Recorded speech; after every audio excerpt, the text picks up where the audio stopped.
We love Richo, does magnificent work on, of course, us here, 3AW Football, and, of course, Channel 7. And I feel like Richo is a pretty fair individual, but you could sense his frustration when he discussed the stand rule on Sunday. At the end of the year, they must sit down and simplify this whole stand nonsense. No one likes it. It's harder for the umpires. Let's just admit we got it wrong. 133 693. Love to get your thoughts. Come join in the show. We've got some De Bortley to give away, of course. De Bortley handcrafted Heathcote Shiraz. There's stacks of it to give away. And any other rules or little nuances in the game that's just frustrating that you love to see go the way of the dodo bird, or can we make some adjustments? Richo's frustration of the stand rule. Do you share those frustrations, Doc? Yeah, I do. And I think back to when they brought the rule in. I think what they brought the rule in was for a good cause. So you brought the stand rule in to be able to stop teams from guarding the 45 with the mark, because we wanted some more ball movement. If you look at what that rule's done, or part of, there's a few other changes in the game, but a big part of that rule has then actually shifted the game in the direction the AFL wanted in terms of fast ball movement, more corridor ball movement, aiding the ability to get the ball through the corridor. Where it's ended up is just there's so much technicality around who's standing, where they're standing. We've got players that are turned around the wrong way on the mark because they don't know if it's them or it's someone else. You've got two players that are stopped all the time. There's a simplified way of doing this that keeps the rule. It still helps the ball movement of the teams that need it, but ultimately it's got to a stage now. Like when the umpire's picking the person that's on the man of the mark, and then they don't even know if it's supposed to be them. It's gone way too far. And that's the difficult thing is making the umpires choose the player. And I still go back to the one that happened in a game at the Adelaide Oval only a couple of weeks ago. There was 4 players within arm's length because it was a quick kick out of a congested situation that just came inboard. So there was about 4 players. So 2 of them were defenders. I've got to turn around and get back and defend. One of them was a ruckman who probably isn't aware that he's playing football, and then another one who was close by. So the umpire had to pick which one. So when they brought the rule in, they brought it in, but then they backed off it because all the coaches complained. Because remember, it was just a strict, just stand. Yeah, you couldn't take a step. Couldn't take, just stand there. Now, a little bit of adjustment. We got rid of the silly, and it frustrated me, players trying to balk the man on the mark. Yeah, I did that. Yeah, and it became nonsense. It was the same players, and there's still players still trying to sell a balk a man on the mark to get 50. But it could have just been, if you're in the contest, a free kick given or a marking contest, stand. So that's really obvious. But if you choose not to man the mark, I don't see why you have to force someone to man the mark. They're actually giving up territory. Yeah, well, and that's what happened. This is the big adjustment from this year to last year, is because teams were backing off from the man the mark, and the AFL didn't like the look of that. I don't think that made a difference to the game. As you said, you're actually giving up space to the man in the mark. So even a logical, just someone has to stand the mark. It doesn't have to be the specific person. Someone get there. I don't know. I feel like there's a very simplified way that we could do this that keeps what they want, keeps the ball movement, that doesn't outrage the fans and everyone alike when there's been so many frustrating ones across the weekend. The other thing too about, and the counter to it is, if you choose not to man the mark, you've already got the protector zone free kick. So you've already chosen, I don't want to be in the area. That means no one can come in the area. So you either just stand it straight away, or you get out of there. And then no one can get in there. Correct. Yeah. And that don't get me started on the protected area, because I feel like they call 50s on the ones that don't matter, and then there's someone that's actually in the protected area and someone goes to roll and they're in there and it's nothing. It just doesn't. Anyway, let's take our callers. Yeah, that's a great thing. Let's get to him. Simon's up first. Good evening, Simon. Good evening, Jimmy, Sam. I think it's completely ridiculous, the stand rule. It takes that person right out of the contest, and I can't see why a bloke who's got a stand can't take a step or two backward. You're not encroaching on the ball carrier, whatever, but why can't the umpires, when there's a situation where there's 2 or 3 guys around the contest, stand Jimmy, stand Sam, nominate someone. It's not that hard. They know the bloke's name, they know the players' names, and it just takes any confusion. I reckon there's a couple of instances on Friday night, where 2 blokes are standing there. Am I the one? Am I the one? One moves, bang, you're gone. It's not you, or it is you. Pretty strong opinion there from Simon. Would you like the umpires to nominate the player? Well, the hard thing with that is, having played in a few big games of footy with, and you're the same, sometimes you can't hear your teammate that's 4 metres away from you. As much as we can all hear it on the telecast because the umpires have microphones, when you're out there, you can't hear it at all. So that's the hard part of it. It'll work in some games that don't have as big a crowds, but it won't work in others that that have got a lot of people there. I like the point around being able to take a couple of steps back. I don't think it really makes a difference, a material difference. The reason, as we said, that they brought it in, it was to stop you going laterally, to stop guarding the corridor. That's where I feel like we've just lost what it was. Tony's up next. Good evening, Tony. G'day, Jim. G'day, Doc. First off, Jim, I've got a weather report from Calvert Street, Hamlin Heights, mate. Oh, what an absolute beauty of an area of Geelong that is. Mate, just been down to the girls' training, and it's freezing the nuts off a tractor is a technical term, I think. Down at the Dragon Den. It's good man getting down there. What are your thoughts of the stand rule? Oh, mate, the stand rule's, debacle. But incorrect disposal, stand rule, like all this stuff. Like I don't remember a time in football where if I'm in the shed, I don't necessarily watch it with anyone else around me because I get too angry and I get banished down. I prefer to watch it down the shed, but I have to turn to the dog, and it's only the dog looking at me puzzled, and I'm going, what was that for? How many times do you go, what was that for in the game these days? And we've been watching footy all our lives, and we don't know why they're paying the free kicks. Do you know what I mean? Yeah. There's so many of them these days that it's just become so convoluted, and I wouldn't want to be an umpire for quids. No, and I guess that's the next question. Not the blame, but who is in charge of this? Is the umpires just been under direction, or is it the head office? And I think where I've got to a little bit, Doc, is all these rules and actually incorrect disposal, which I'm glad Tony highlighted. If you have the overarching headline, as long as the ball's moving. Yeah, and that's all the AFL wants. They're not too fussed on whether you throw it because now everyone handballs the ball incorrectly, where they just sort of flick it over their head. Yeah, it's when you should be doing a left-hand handball. It's now the inside-out right handball.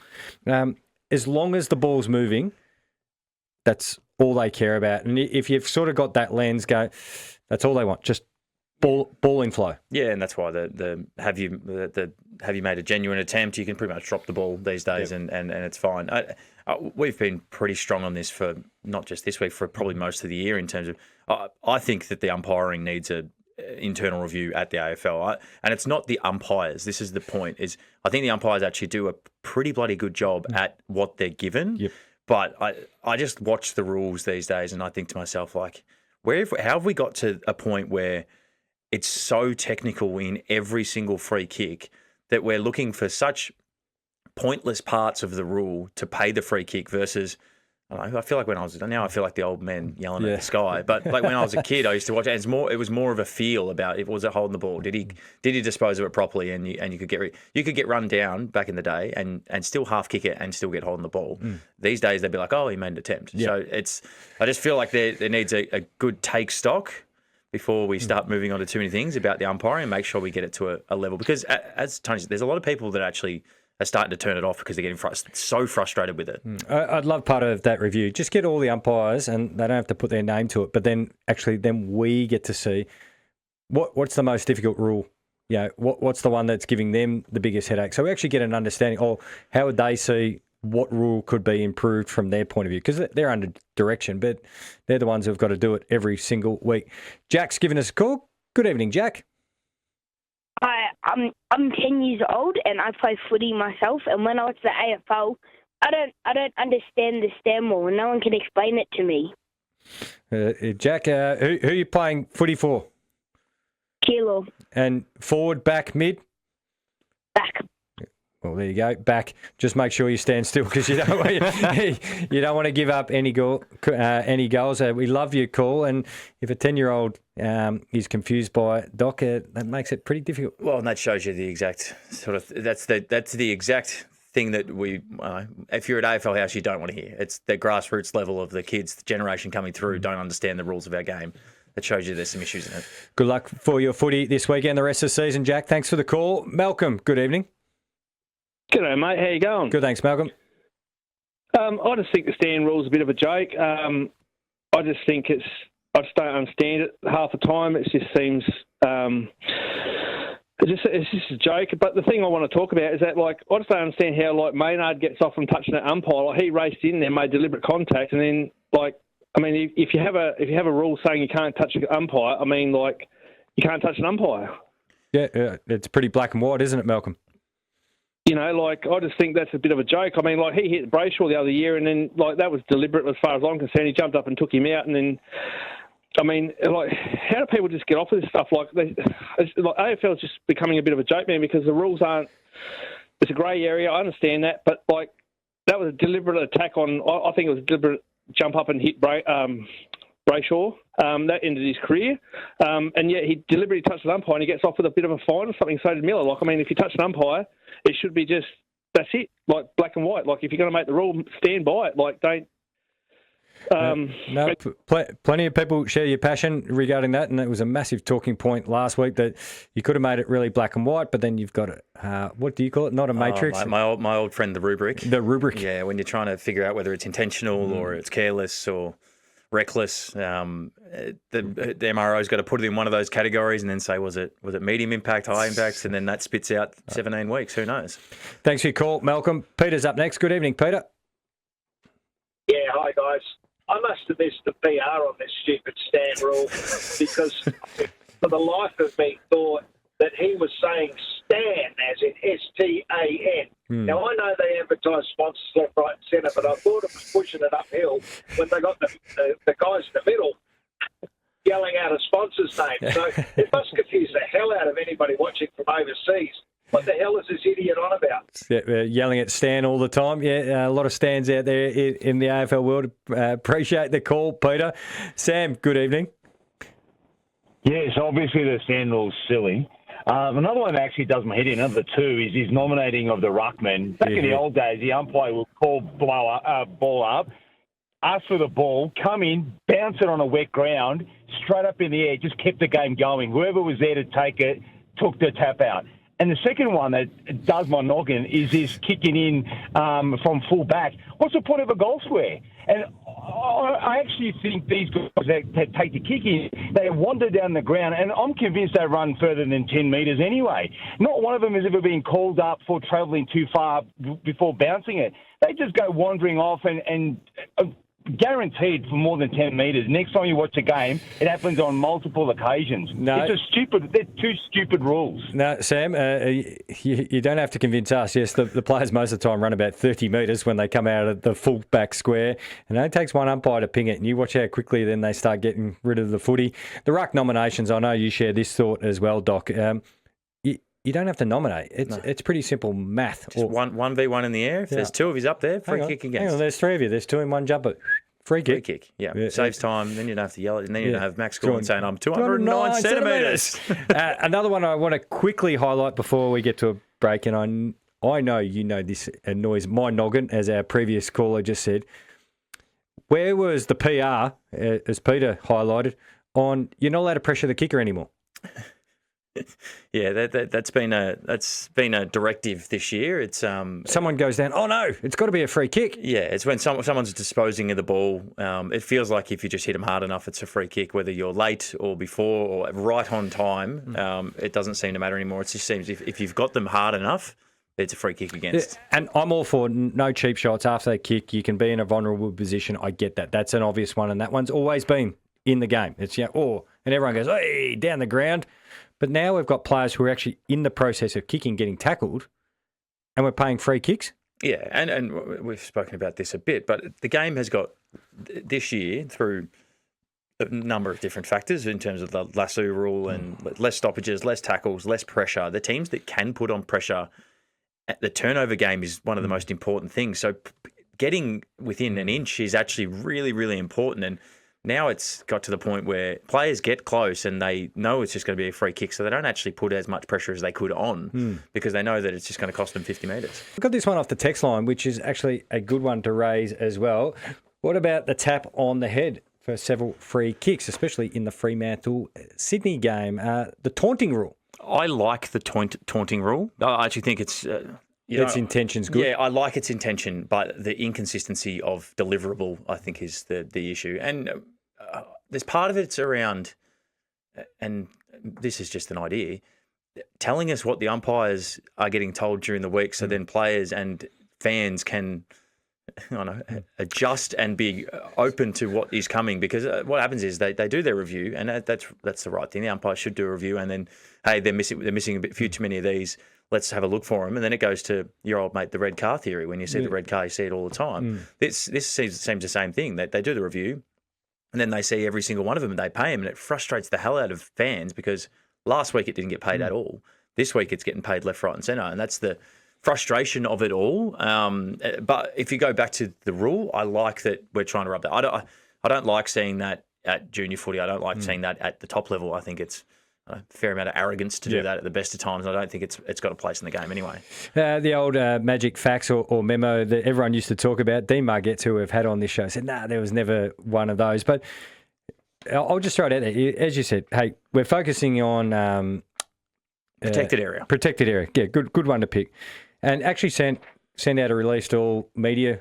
All broadcast, all fans to just put it on the website and say, hey, this is what we reviewed this week. This is what's going to be more focused on. It's all about bringing people along for the ride. And then you go, hey, they're going to focus on protected area. And then we look at Thursday night football, and then someone goes through, and the clubs have been told, and all the fans go, well, you got told all week, and everyone's telling us they're going to look at this week. And so after the first one, there shouldn't be a second one or a third one. And I don't think from the AFL and the umpiring department, I don't think it's a bad thing to say, hey, we've actually missed a few of these things. It's showing humility. It's showing the humanised part of the game. It's like, hey, we're not going to get everything right, but we're going to endeavour to do it. But I think that point you made around bringing everyone along for it, so we all understand what's coming, both from a fan watching and then the clubs implementing, I think that it makes perfect sense to start to open up this discussion. And even the rules I've said this before, I think it's on this program, but when I played over pre-season, the umpires came and they showed us these weren't free kicks last year. These are free kicks this year. These weren't these, and then crossed it all, showed us all the new interpretation. Then they go and teach us during the pre-season. But that video footage session is so important for wrapping your head around what's coming in the year from an umpiring perspective. I've never seen that from being in the media and or as a fan, where they come out and they tell us all what's going to be different, what's going to be happening throughout the year. These are the different interpretations. This is what we're focusing on. Again, it brings everyone along. It makes everyone understand what's coming, and it's be better for the game. James has been waiting patiently on the line. Good evening, James. Oh, thanks, guys. Thanks for the chance to have a chat. I wanted to bring up, there's a cracking game, Collingwood, North Melbourne, Friday night. Fantastic to see the Kangaroos get a Friday night game. Love to have a few more of those. But my question is around the tackle that concussed to put the Kangaroos guy. Blamires. And I sort of go back. I don't know how these decisions get made that didn't get referred by the match review officer, which is an ex-Collingwood player, Michael Christian. It just seems if that was a bloke, Paul Curtis, he would have gone straight to 3 weeks. Day arms weren't pinned, but this was a guy concussed. He didn't play the game. He doesn't play next week, and it doesn't get a mention. It's just, Collingwood bloke, he's had a long stretch of games. We'll just let him keep playing because it might break his consistency record. Thanks for the call, James. They did have a look at it and they cleared him. That's the MRO's decision. I think it was something along the lines that he didn't pin his arms. That's from the MRO statement. That's not from our statement. So, and the difference being with the Paul Curtis, and again, I didn't agree with the Paul Curtis ones either. So they said that Crisp did everything he could. He had more duty of care. Which is ridiculous. And we've just had this conversation off air. I think that the dangerous tackle one for the ones that you're slinging someone to the ground and dumping them into the turf, or when there's been you can see the intent is to hurt. Some of the ones that are getting paid and sent to tribunal, like some of the Paul Curtis, he's been the poster boy for it this year. But he couldn't do anything else, no. And that's there's unfortunate accidents that's going to happen in the game. Yes, I'm with the AFL in trying to rub out as much concussive incidents as you can, but that shouldn't be at the expense of a football act. Paul Curtis tackled someone, and it was very unfortunate that there was a concussion off it. That happens. Then Jack Crisp, if I saw that one get suspended as well, I would have been outraged about it because he's tackling someone. He's not trying to hurt them. It's been an unfortunate spot where the head's hit the turf after the fact, and then everyone blows up and says it should be 3 weeks. Neither of those should have weeks attached to them in my eyes. 133 693. We'll keep taking your calls and we'll keep taking your texts as well. This one, which we highlighted regarding the third man up in the ruck and waiting needlessly for the big boppers to get over there and take the ruck contest. Just grab the ball and throw it in. And if they don't get there, they don't get there. She's, effectively gone.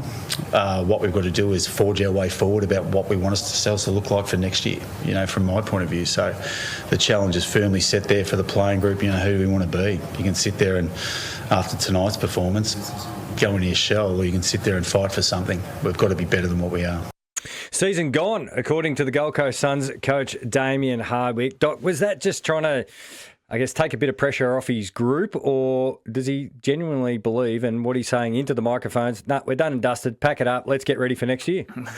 I don't know is the short answer for it, but it felt like it was kind of the frustration of the way they're playing, and if they keep playing this way, then they are effectively done. That's it. If you play the way they are at the moment, they're not beating many teams, and we had to look at their run home. They've got a lot of winnable games. If they play the Lions, which the Lions is one tough one. Every other game that they're playing the teams around them. So if you're not thinking you're going to win them, you shouldn't be in the play-in tournament or whatever we're calling it these days. But I felt like it was a bit of his internal monologue just coming out in the press conference. It was just exhaustion and frustration over the way they've been playing. And I think that frustration kind of just boiled over in a presser, and maybe he let something out that was a bit more honest than he usually would. I'd love to be in his coaches or match committee or whoever he bounces ideas off there at the Gold Coast Suns. It might be the footy manager. He might even just stare at the wall and talk to himself out there. Who knows? We know senior coaches are a bit different individuals. But if you go back through the last 7 weeks when they've just been spiralling downward, he challenged the playing group first, tackled, defence, pressure. So he challenged them, said, hey, we can't have 15 blokes not having a tackle. And then he went the Darwin's no good for us. Let's blame Darwin. We're flat, all that sort of stuff.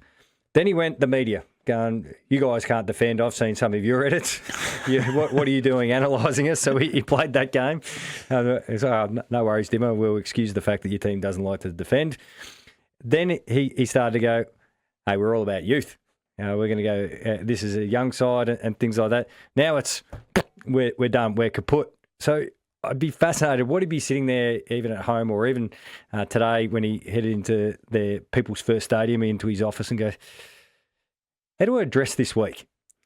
Well, I think you start with addressing those comments. So if you're a player and you're hearing the coach going, no, we're done, that'd piss a few players off. Yeah, I'm not done. I'm not done. And maybe they are. I don't know. But that's a good thing to raise. So, does everyone agree with me? Are we done? No, but it's one of those ones. If they've got more than enough talent up there to be a very good footy side. The difference between them and the best sides is the best sides really buy into the hard stuff. They buy into defence. They buy into chase and tackle and pressure and the roles that are around. Like you watch them versus Freo, and they did play each other not long ago. Josh Tracy for Freo he's busting everything he can to put on pressure. You've got Switkowski's running back as fast as he can into the back half to help his back half. You've got all of their defenders defending like their life depends on it. I don't see that desperation for Gold Coast. So it makes you wonder where their dial is. If you've got the offense one side, defense the other, it feels like they're just like Freo's basically foot to the floor on defense and will work the rest out after that. Feels like Gold Coast are just thinking more about, this ball might spill to me and I might look good on the outside and get the ball and go kick a goal. Yeah, to me, they still haven't got it. And I know that sounds very simplistic, but they still haven't got the understanding that your actions and your decisions, how they impact your teammate and your line, whether the back's affecting the mids and the forwards. And it even goes to, I think if you want to encapsulate it, was the Mac Andrew extra free kick, which resulted in the goal. Hey, I got this off my chest. And the umpire's going, Mac, you've been abusing me all night and I've told you 3 times to cut it out. No, I'll still give you a serve because I play on the edge. Well, you've just cost your team in a game that you needed to win. Let's get to Tommy. Good evening, Tommy. Good evening, lads. How you going? Good. I'll tell you what, boys, if you go back 10 years and just Dimmer at Richmond, what happened in 15? We actually made the finals. So Gold Coast made the finals last year. 2016, we were actually a basket case in the last game and got beat by over 100 against Sydney. And now, same thing with the Gold Coast. So you can put your house on it next year that Gold Coast win the grand final, Jimmy. It's just doing the exact same scenario. Yeah, I don't mind it, Tommy. History is a great lesson. And maybe you see Zane Dimmer's doing it on purpose. No, yeah, he's just running this thing into the ground for a year so that he gets a bit of grit and determination in the group. No, I wasn't criticising Dimmer. I just wanted to go inside his brain and think, how is he going to navigate it? He's got so much success. He's triple premiership coach, and that is rare. 3 premierships over the course of 4 years, and took Richmond to extraordinary heights. So that's why I'm fascinated to go, well, how do I divvy up this week? Well, this somewhat sort of lends itself to these, even if this year doesn't go very well for him, the lessons that he'll get to teach this group, that's 80% is the next, it's all there. The lessons he gets to teach this group from a cultural perspective and from how to win games of football and what stands up in big games, they get some great lessons out of this year. Where that springboards is the fascinating part. So over the preseason, where this group takes that feedback and those lessons from this year, it could be the difference that turns them from being a fringe final side to being a rock solid competitive team that is week in, week out consistent. Let's get to Peter. Good evening, Peter. Jimmy, good evening. Jimmy, I love your commentary on everything to do with football in the back line, but the one thing I got to pull you up on is the fact that I was waiting on none of you guys are talking about Geelong. I always ring up talking about Geelong. There's always 3 or 4 guys in the box there supporting Geelong. He's always cut away to a commercial, never want to talk about it. Jimmy, last year he's lost to GWS. Yep. They lost to the Lions last year, and again this year. Why isn't anyone talking about Geelong and the fact that they risk their full forward with one broken arm, the other's got a collarbone finished, and they're saying that the team's gone? Why isn't anyone pulling up the coach and what's going on, and you guys refusing to criticise Scott unless that guy has got something overused, like he bullies you. Nothing like that, Peter, at all. I've been very critical of Geelong, especially their small backs. I've mentioned that. You can find that on any platform that I've been on. I think they've got, a shortage in the small to mid-sized defenders. That's where Brisbane lit them up on grand final day. That's where sides keep lighting them up, is with those half forwards and small forwards getting up and down the ground. Their spread, which we've highlighted, it's relying on too few. That's why there's probably still in the market for another mid or another highly talented player getting to their footy club. You might have missed that, Peter, but we've certainly analysed Geelong to the same length as other teams. And so, sorry, no, Chris Scott doesn't have anything over myself. Maybe some others he might, but we did have Geelong on the agenda, but we were taking all your calls.